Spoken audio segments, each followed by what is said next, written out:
کسی لیول پہ کوئی نہ کوئی ایجوکیشن حاصل کر لیتے ہیں, آپ کو اس کا فائدہ ہو جاتا ہے جناب کہ آپ جو ہے کچھ نہ کچھ اس سے سیکھ جاتے ہیں.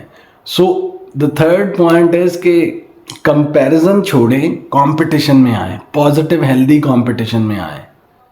Now the fourth thing is, never ever think کہ آپ کو سب کچھ آ گیا ہے, آپ نے سب کچھ حاصل کر لیا ہے, آپ نے زندگی میں سب کچھ پا لیا ہے اور بس آپ ہی آپ ہیں اور کوئی ہے ہی نہیں. زندگی میں ہمیشہ سیکھنے کی جو جوہر ہے اس کو اپنے ساتھ رکھیں. جو لوگ سیکھتے ہیں, جو لوگ سیکھنا چاہتے ہیں, وہ لوگ بہت آگے نکل جاتے ہیں, ان کی لائف بہت اچھی ہو جاتی ہے. اور کبھی بھی میں تو کوشش کرتا ہوں کہ ہر چیز سے کچھ نہ کچھ سیکھا جائے, کچھ نہ کچھ اس سے اٹین کیا جائے, کچھ نہ کچھ اس کی ایک کیمسٹری کو سمجھا جائے کہ زندگی میں یہ چیز کس طرح سے ہے. سو آپ نے زندگی میں کچھ نہ کچھ سلو اینڈ اسٹیڈی سیکھتے رہنا ہے. کبھی بھی یہ نہیں کرنا کہ ہاں بس اب میں نے جو زندگی میں کرنا تھا وہ کر لیا, جو میں نے زندگی میں سیکھنا تھا وہ سیکھ لیا. نہیں, every day comes with a new opportunity. Every second is important. ہر گزرتا ہوا لمحہ کوئی بھی ایک ان میں کوئی آپ کامیابی حاصل کرتے ہیں نا, فار ایگزامپل آپ میٹرک کا ایگزام دیا ہے, آپ نے کوئی بزنس میں انویسٹ کیا ہوا ہے, تو کوئی آپ کرکٹ کھیلتے ہیں, آپ ہاکی کھیلتے ہیں, بیڈمنٹن کھیلتے ہیں, کوئی چیز آپ اولمپکس میں کھیلتے ہیں, تو دیر کمز اے سیکنڈ. ایک سیکنڈ ایسا آتا ہے جو کہ آپ کی زندگی کو چینج کر دیتا ہے, اور وہ سیکنڈ اس وجہ سے آتا ہے کہ کبھی بھی آپ نے سیکھنے سے خود کو نہیں روکا. Every day is a lesson. So یہ 4 چیزیں ہو گئی جناب. اور پانچویں سب سے اہم چیز وہ یہ ہے کہ آپ اپنی ہیلتھ جو ہے اس کا سب سے زیادہ خیال رکھیں. اگر آپ خود سے محبت نہیں کریں گے تو آپ کوئی دوسرا کس طرح سے آپ کی طرف متوجہ ہوگا, یا کس طرح سے آپ کا وہ خیال رکھے گا, یا کس طرح سے وہ آپ کی لائف میں آپ اس سے انسپائر ہوں گے, کوئی دوسرا بندہ کس طرح آپ سے ریلیٹ کرے گا. So these things do matter in the end. ایک ہیلتھ جو ہے, اگر آپ کی ہیلتھ ہوگی تو آپ یہ جتنی چیزیں میں نے بتائی ہیں, زندگی کی کوئی بھی آسائش ہے وہ آپ اپنی ہیلتھ کے ساتھ انجوائے کر سکتے ہیں. اور ہیلتھ کے لیے ہم کیونکہ اویئرنیس کی کمپین ہم نے شروع کی ہوئی ہے جس میں ہم آپ کو مختلف ٹاپکس میں ہم آپ کو مختلف چیزیں بتاتے ہیں. اب میں اگر اپنی بات کروں, تھوڑی بہت میں اپنی بات کروں گا, زیادہ بات نہیں کروں گا, کہ when I was student I started to do radio shows. میں نے ریڈیو پہ شوز کرنا اسٹارٹ کر دیے تھے 2010 میں. I was a student of 3rd year MBBS at that time. اور تب مجھے لوگوں نے کہا جی یہ اس طرح ہو جائے گا, یہ کیا کر رہے ہیں آپ, کیوں کر رہے ہیں. اور اس چیز نے مجھے الحمدللہ اتنا کانفیڈنس دیا, اتنی بات کرنے کی جو صلاحیت ہے. میں پہلے بھی میں نے پہلے بھی ایک ٹاپک میں جس میں ہم نے 1000 سبسکرائبرز کے حوالے سے ٹاپک کیا تھا, تو اس میں نے آپ لوگوں کو بتایا تھا کہ ریڈیو کی وجہ سے ہم نے بہت کچھ سیکھا ہے کہ بولنا کس طرح سے ہے. جس طرح میں ہمیشہ کہتا ہوں کہ انسان جب بھی اپنے منہ سے کوئی لفظ نکالتا ہے تو وہ اپنی گرومنگ کے بارے میں بتا رہا ہوتا ہے کہ اس کی گرومنگ کس طرح سے ہوئی ہے, اس کی فیملی بیک گراؤنڈ اس کا کیا ہے. سو اس کے بعد اگر آپ کوئی چھوٹی موٹی انویسٹمنٹس کرتے ہیں تو ان انویسٹمنٹس کی وجہ سے آپ کے بیک آف دا مائنڈ میں ہوتا ہے کہ الحمدللہ I have some thing for my self.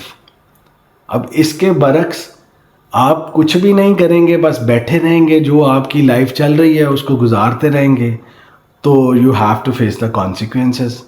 آپ کی لائف اس طرح سے خوشگوار شاید نہ ہو, مے بی کہ آپ جو باتیں میں نے آج آپ کو بتائی ہیں ان میں سے کوئی بھی آپ ایک اٹین کر لیں, اور ان کو اگر آپ امپلیمنٹیشن سٹارٹ کر دیں اپنی لائف میں, تو آپ کچھ نہ کچھ حاصل کر سکتے ہیں. سب سے پہلے ہم نے آپ کو بتایا کہ جناب سٹارٹ ٹیکنگ رسکس, دین تجارت یعنی انویسٹمنٹ کرنا سٹارٹ کر دیں. تیسرے نمبر پہ کسی دوسرے بندے کے ساتھ اپنا کمپیریزن کرنا چھوڑ دیں. کمپٹیشن میں ضرور رہیں, پازیٹیو کمپٹیشن میں, لیکن کمپیریزن میں نہ رہیں. دین ہم نے آپ کو بتایا کہ جو سیکھنے کا جو عمل ہے وہ ساری زندگی جاری رہنا چاہیے. کوئی بھی ایک لمحہ ایسا نہیں آنا چاہیے کہ جس میں آپ کہیں کہ میں نے تو سب کچھ سیکھ لیا. And then the last is the health. You have to give prime importance to your health. اگر آپ ہیلدی ہیں تو آپ سب کچھ اچیو کر سکتے ہیں, سب کچھ آپ انجوائے کر سکتے ہیں, اور اگر آپ ہیلدی نہیں ہیں جناب تو آپ جو ہیں وہ سفر کریں گے. سو جناب ان 5 عادات کو اپنی زندگی میں اپنائیں اور پھر رزلٹس دیکھیں. This is doctor Fahad Asif signing out. Do subscribe to my channel. اللہ حافظ.